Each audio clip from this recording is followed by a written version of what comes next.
Module 6, here we go. Talk like a leader, communication and culture. Super important stuff here, just like everything else. Training shift leads to communicate clearly, coach kindly, resolve conflict, and reinforce Amigos team culture on every shift. This is what we're talking about in this module. Dallas Cowboys, Dak Prescott quarterback. All right, so remember, you as the shift lead, you are the quarterback receiving signals, receiving calls from our manager, from our ownership, from the systems that we have in place, okay? We study these systems too, right? So we need to study each week. But why does communication matter? Well, obviously, because people can't follow what they don't understand, all right? So your tone, your timing, the clarity, how you, all of these things affect how your team is going to perform. Okay, and you need to be able to recognize over time, how do people receive different types of communication. Some people want you to be more direct, and you need to be able to do that in a kind way. Other people need you to explain more as to why, the reasons that you're asking these things.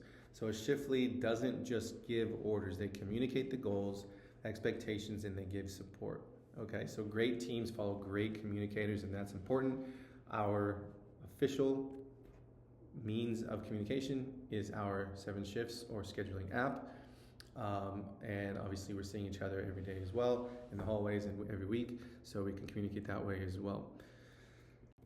All right, so correcting without conflict. This is important. So remember, every shift isn't going to be perfect. That's not the expectation. We will have some conflict, whether it's with a guest or whether it's with one of our staff, and that's what we're talking about here.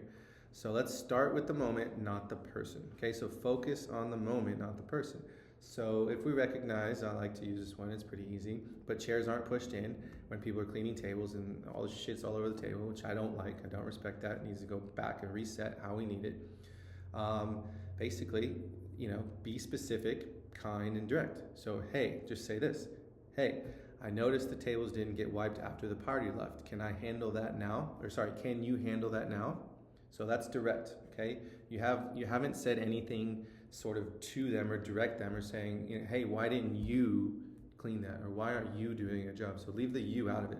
I'm gonna say it again. Hey, I noticed the table didn't get wiped after that party left. Can you handle it now? So yeah, there's a you in there, but you're just saying, can you do it now, right? Maybe they say, maybe they let you know of some stress that's going on and you can work with them on that as well. So avoid blame, keep your tone neutral, and your body language open, all right? So we're not like this, we're not frowning, but we're just letting them know that you see that. And when you're visible going through your figure eights and you're helping out, I guarantee you that when you mention these things that you can correct them right on the spot. And that's the important role of a shift lead. If we don't have shift leads, or let's say we do and we're not getting this out of you, let's be honest, then our manager has to come a day, 2, 3 days later and be like, hey, why don't you clean table 4 on Friday night at 7:45 p.m. And they're like, what the hell are you talking about? So it just doesn't work, right? So we need to correct without conflict right in the moment. Okay, so how do you handle pushback? Sometimes a staff member might give you some pushback, right? So first of all, stay calm. That's important. Stay calm and steady. So don't react emotionally. Okay, just like before, when we're thinking about the moment and the task, we're not thinking about the person. Again, this person might have lost their dog, lost their family member, had hit someone getting into the parking lot today. We don't know. Okay, so stay calm, acknowledge the emotion, and redirect behavior. So let's say, I get that you're frustrated. Let's talk about this after the rush. Right now is just not the best time to handle that emotional response, right? So, but maybe, it's important that you can receive that emotional response later and be able to coach them effectively later. So you can't coach someone effectively in front of others or in the heat of the moment. That's the whole thing, right? So we're going to coach privately, not in front of others. But importantly, in the moment, we need to hold the standard and follow up privately, okay? And then you're going to be here and be trained as well that, again, that type of behavior or that sort of scenario that I just used would be reported as an incident in your shift notes going to your manager. So whether you're using 7 Shifts or an app, or whether you're writing it down on an incident report if needed, let's not push these things under the rug.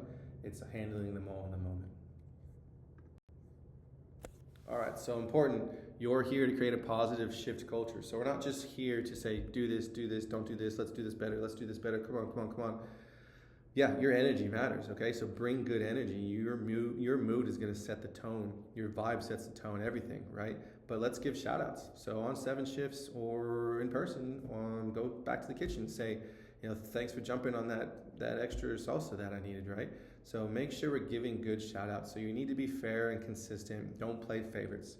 The moment that one of you, whether shift lead or manager, plays favorites, it becomes a problem. I'm telling you that straight up, right? So once it comes to me and I recognize that, I will tell you that that is a problem and it's not acceptable. So we don't play favorites. We need to make it feel like we're in this together. And it's more than make it feel like we're in this together. We are in this together, okay? So lead like you're part of the crew. The quarterback is a part of the crew. Sometimes the quarterback has to take the ball and go for the first down, which means sometimes you got to get that food to the table because the guest comes first. And then you have that coaching moment and say, I noticed you weren't able to run that food to table 4 within a couple minutes, which is our standard. Is there anything I can help you with on shift right now?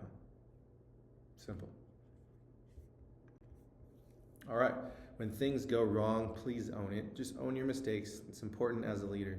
This is a picture of a press conference, right? So all of our athletes, not our athletes, apologies, all the athletes playing professionally, they know they're going to have to do a press conference over time.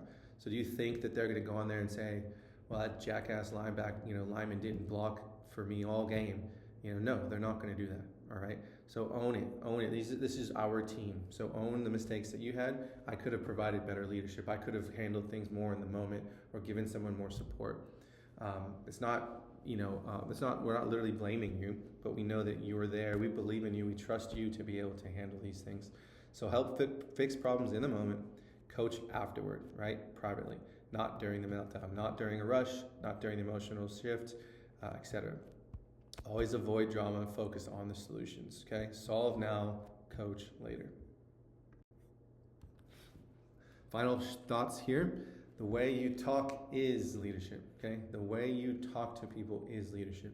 I want you to go back to all of these modules if you have the time, when you have the time. Notice that I say we a lot. It's just because I've worked in professional settings a lot. I'm not a one-man show. I don't even work at the restaurant. I own it. I'm a remote general manager, right? So it's we. It's always we. We had a great shift, guys. Really appreciate you. Really appreciate the individual effort. We had a great shift. Hey, guys, we could have done better. I know I should have stepped up here, here, and here. Let's get through it. Tomorrow we're going to do better. Okay, so every interaction either builds or breaks trust. And we trust you to be able to be in this position. So lead by example in every conversation and always prioritize the team's unity and respect, okay? So always choose the team, always choose amigo, always choose the guest to be right.